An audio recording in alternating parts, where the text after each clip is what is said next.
Thank you, Ted and Tony, for joining us today. Just like to ask you a few questions, if you don't mind. So, first one is, look, if you don't mind telling me about the history of table tennis New South Wales. Table tennis New South Wales was actually officially formed in 1930. However, in 1902, the first New South Wales table tennis championships were held in Sydney. And it's 120 years since we started table tennis in New South Wales. What's the strategy for table tennis New South Wales leading into 2023? So the government has got a big focus on childhood obesity. What better way to look after that than to introduce a sport into schools where children could take part in that sport and become healthier, become more aware of themselves, and become active in their sport.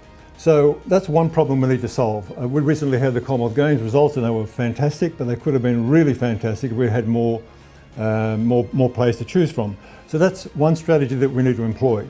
The other one is, of course, the environment of obesity with children at school and school sport generally.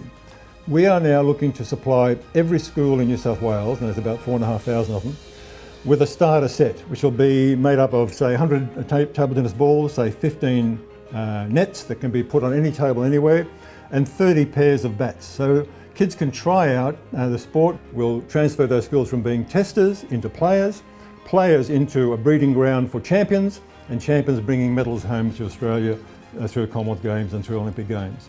So what does it mean to have ACY as a sponsor of Table Tennis New South Wales? It means a lot to us actually, because we haven't been involved with a company like ACY in the past, and we value that very much. And this was extremely well received by them. Any time that they were presented with a trophy or a medal, they made sure that they had the ACY shirt on. And so it does mean a lot to us, and it's something we value very much and would like to expand upon. So we would like to think that this is the germination of a long-term relationship that's going to bear fruit for both our organisations. That would be really great. Thank you for your time, both Ted and Tony, for coming in today into ACY Tower, and it's been a pleasure talking to you today. You too. Thank you very much.